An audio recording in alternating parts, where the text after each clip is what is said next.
Turasubiye kubahereza mwiriwe canke mwaramutse bivanye naho buri umwe wese hakurikiye imboneshakure ya Hejuru TV aherereye n'umwanya w'ayandi makuru agezweho muri uyu mwanya muyo twabateguriye mukaza gukurikira amarabana na politike, intwaro hamwe n'umutekano ntuze gucikwa. Ariko imbere yuko tubagezaho ingingo nkuru tuza kwibandako tubaramutse kandi tubahe kaze mwe mudukurikiye muri mu Burundi, mwe muri mu bice bitandukanye mu bihugu bihana imbibe n'u Burundi, mwe muri mu bihugu vya kure ku mugabane wa Afrika mu gice c'ubuseruko, c'ubumanuko, c'uburengero hamwe n'uburaruko, n'abandi benshi tuzi ko badukurikira bari ku migabane ya kure nka Amerika, Aziya, Australia hamwe n'Uburaya.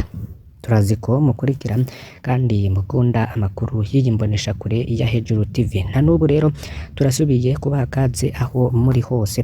Umushikiranganji wa mbere wa leta y'u Burundi Lt Gen Gervais Ndirakobuca yaraye afashe urugendo kuri wa 17 Ruheshi 2024 yerekeza i Pretoria mu gihugu ca Afrika y'Epfo.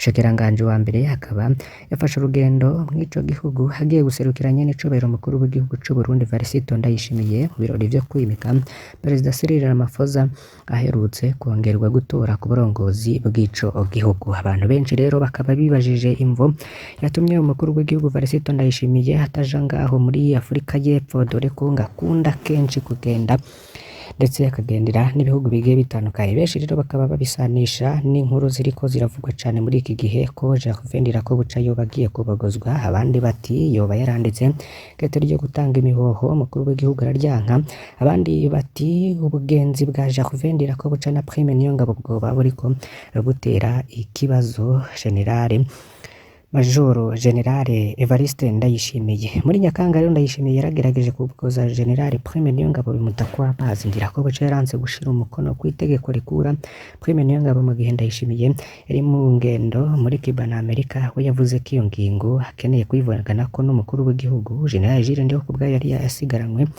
Iyo ngingo rero niwe aduhiye kurungikwa hanze. Benshi rero bakaba babandanya kwibaza ibiriko biraba hagati y'umushikiranganji wa mbere wa leta y'u Burundi Gervais Ndirakobuca n'umukuru w'igihugu Varisito Ndayishimiye. Ibihe rero ngo ntivyoba vyoroshe kuri Gervais Ndirakobuca muri iyi minsi, ariko yumvikana avuga amajambo atandukanye asa naha hinyuza umukuru w'igihugu Varisito Ndayishimiye. Bigeze ku ngingo y'umutekano, kagera ku ngingo y'ubutunzi cane cane gitoro hamwe no ku migenderanire y'u Burundi n'amakungu cane cane igihugu co mu buraruko bw'u Burundi arico u Rwanda. Ese Gervais Ndirakobuca yoba agiye guheza nka bunyoni? Ibihe rero ntivyoroshe kuri Generale Ndirakobuca, nivyo turaza kugaruka ko muri aya makuru tubagezeho vyinshi bigiye bitandukanye. Rero twabatunganirije kuri iyo ngingo, tuza kubanyuriramwo ku buryo bw'idonido mu masegonda makeyi ari imbere. Alain Guillaume Bunyoni ubu afungiwe mw'ibohero rikuru rya Gitega. Igihe rero yakorwa hari umurwi muto w'abajenerali wamuhamagaye ngo asigure uko vyabagendeye bene Perezida Ndayishimiye yoba yarabishuye ko vyoba bikomeye cane gutwarana na Perezida Evariste Ndayishimiye.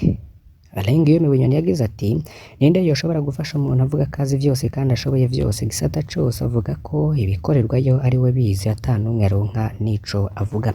Hari amakuru agezweho ariko avuga ko General Tibiya yoba ariko arahabwa amahirwe yuko ashobora gusubirira Gervais Ndirakobuca, ariko kandi bivanye n'imigenderanire ya Angeline Ndayishimiye na General Gervais Ndirakobuca yoba yifashe nabi ngo Tibiya arashobora kuja mu kibanza c'umushikiranganji wa mbere mu gihugu c'u Burundi. Ariko kandi akarwi k'abajenero n'ubundi gasanzwe bafata ingingo nyinshi zigiye zitandukanye, harimwo abatazwi kandi ari nabo benshi boba bariyamirije cane isubirirwa rya Lieutenant General Gervais Ndirakobuca ndetse gusubirirwa na Lieutenant General Gabriel Nizigama batazira Tibiya ngo yoba ari ibara ku munwa.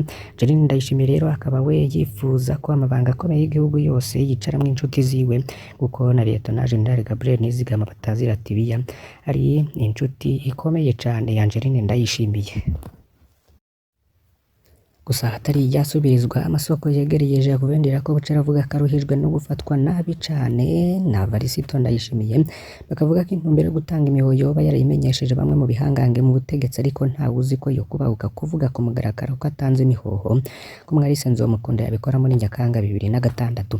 Ivyo rero ngo abikoze vyosa no kwiyahura, benshi rero bakaba barindiriye ko mukuru w'igihugu Varisito Ndayishimiye ubwiwe yifatira ingingo, ariko ku rundi ruhande ibihangange ntivyoba bishigikiye iyo ngingo ya Gervais Ndirakobuca yo gutanga imihoho, dore ko no muri CNDD FDD hari naho Gervais Ndirakobuca na Varisito Ndayishimiye bompi babarizwa, ngo vyoba bisa naho ubutegetsi bwa Varisito Ndayishimiye bucitsemwo kabiri, dore ko yananiranywe n'umushikiranganji wa mbere Alain Guillaume Bunyoni, akananiranwa n'umushikiranganji wa kabiri Gervais Ndirakobuca, hagati mu kiringo kibura imyaka 3 kugira ngo gihere. Ico ni ca Varisito Ndayishimiye ku burongozi bw'umukuru bw'igihugu.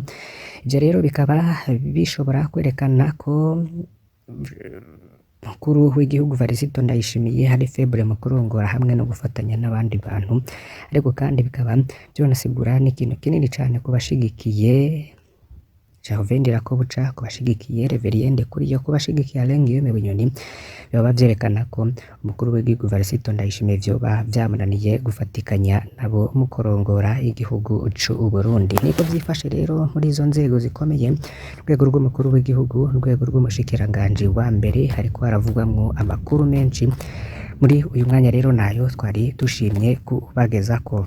Iyo CNDD FDD bariko barahimbaza indwi hariwe umurwanyi, vyama bihera ku mpanda, hari icibutso canditseko amajambo akomeye cane agira ati ntihica ubwoko hica ubutegetsi bubi. Hari uwo Pacifique Ninahazwe atangaza ko yaganiriye nawe rimwe, haramubwira ingene General Major Jeremy Ntibaranyibagira yarokotse umunsi bararegwa muri CNDD FDD mu 1997.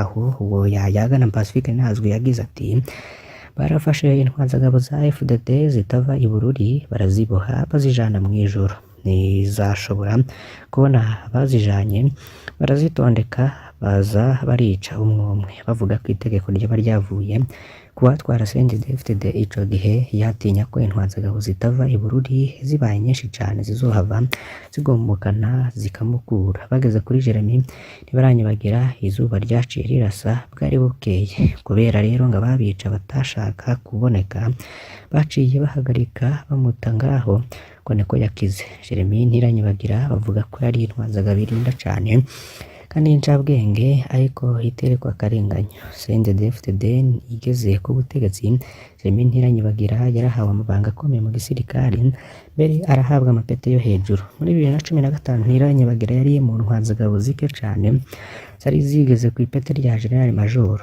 ariko Perezida Nkurunziza yaratinya cane iyo ntwazagabo idatame ku ijambo, ari nayo mpamvu yashima kwishira kure y'ubutegetsi akayirungika mu bikorwa mpuzamakungu.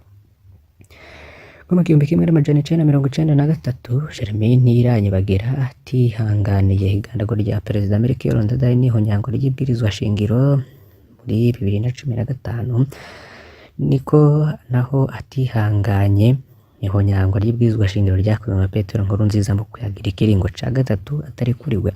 General Major Ntiranyibagira yahevye akazi keza yari afise mu muryango w'ubumwe bwa Afurika, yataye ivyubahiro vya General Major asubira ku rugamba, nk'uko akiri muto yari yarataye amashuri ya kaminuza aja ku rugamba.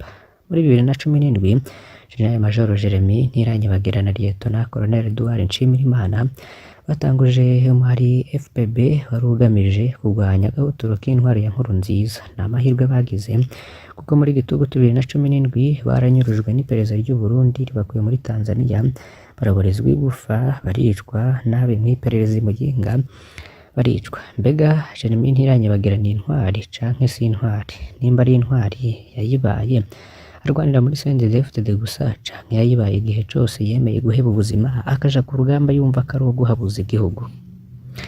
Aba CNDD FDD hibazwa ico boba bararushijwe ubutwari Gahutu Remy n'aba FNL. Pacifique Ninahazwe ku rubuga rw'akagira ati kuva kera mu Burundi hamye habaho imirwi y'abanka akarenganyo. Iyo intwaro ihari ifashe intumbero yo gucinyiza umurwi kanaka w'Abarundi, hari ababikoze mu nzira y'amahoro n'abandi bahisemwo inzira y'umuheto. Umuntu rero afatiye ku gice ca vuba mu myaka ya za 80 niho Remy Gahutu amaze gushinga umuhari Parpehutu yashiraho ishami rya gisirikare FNL, nyuma hakurikiye Joseph Karumba yashinze umuhari wa gisirikare witwa Florina. Parpehutu niyo yamenyekanye cane kugeza aho umukuru wayo agandagurwa, yoba yarahawe isomo mu 1990.